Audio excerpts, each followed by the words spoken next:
প্রিয় শিক্ষার্থীবৃন্দ, আজ আমি দেখাবো কন্টেস্টে উইন করা লোগোটি।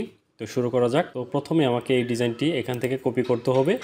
আমি এখান থেকে কপি করছি, কপি করে এটি পেস্ট করে দিচ্ছি, পেস্ট করে দিয়ে Ctrl+2 দিয়ে ব্লক করে দিচ্ছি।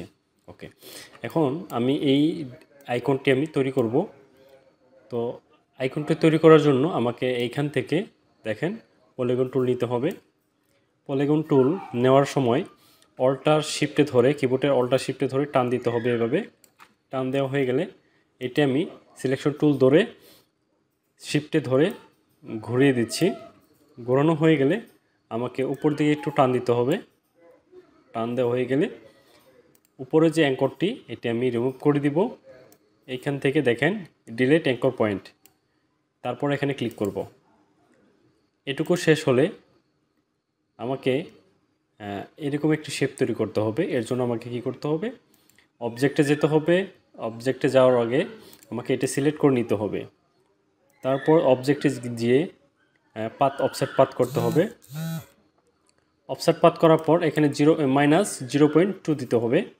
তো আমি এখানে -0.1 দিচ্ছি। ওকে, এটুকু করার পর এখন আমাকে কি করতে হবে, সামান্য একটু ছোট করে দিতে হবে। সামান্য ছোট করে দিচ্ছি, হ্যাঁ, আর আরেকটু সামান্য বড় করে দিচ্ছি। ওকে, তার মানে আমি চাচ্ছি যে এটার মতো সমান শেপ হোক। তো এখন আমি কি করব, এটাকে কেটে দিচ্ছি পাথফাইন্ডারের এই যে দ্বিতীয় নাম্বার অপশন দিয়ে কেটে দিলাম।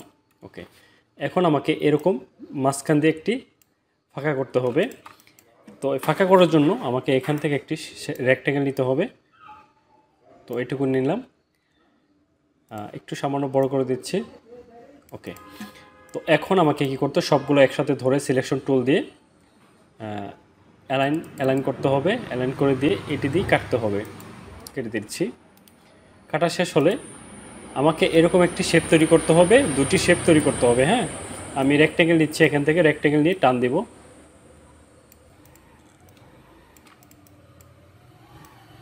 ওকে, তো আমার এখানে রেক্ট্যাঙ্গেল নিয়ে দুটি শেপ তৈরি করা হয়ে গেল। তো আমি এখান থেকে এটা ইউনাইটেড করার আগে আমি একটু সামান্য নিচে নামিয়ে দিচ্ছি। ওকে, সবগুলো ধরে ইউনাইটেড করে দিচ্ছি যাতে এটি জোড়া লাগে। হ্যাঁ, তো আমার এখানে দেখতে পাচ্ছেন আইকনটি করা কমপ্লিট।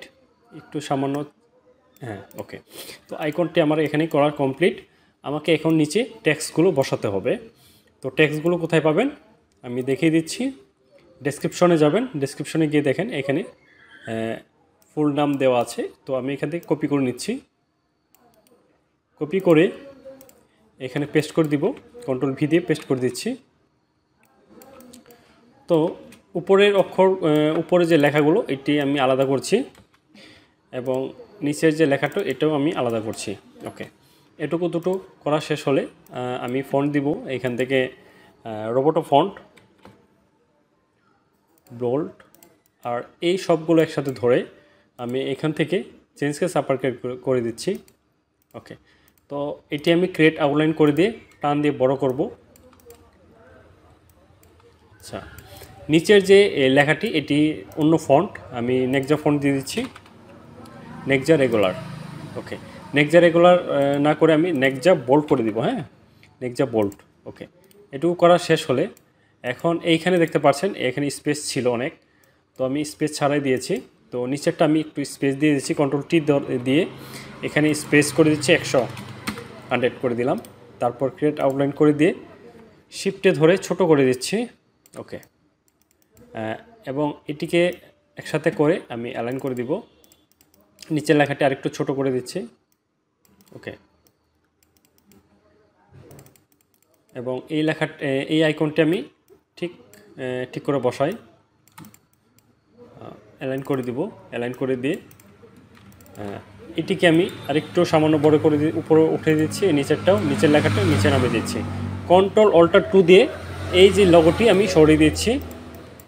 Ctrl+X, Ctrl+0, Ctrl+V। ওকে, দেখেন এইখানে আমার লোগোটি কমপ্লিট। তো আশা করি বুঝতে পেরেছেন। যদি ভিডিওটি ভালো লেগে থাকে অবশ্যই একটি লাইক দিয়ে শেয়ার করে দেবেন এবং আমার চ্যানেলে যারা নতুন তারা সাবস্ক্রাইব করে পাশে থাকা বেল আইকনটি বাজিয়ে দেবেন। ধন্যবাদ সবাইকে।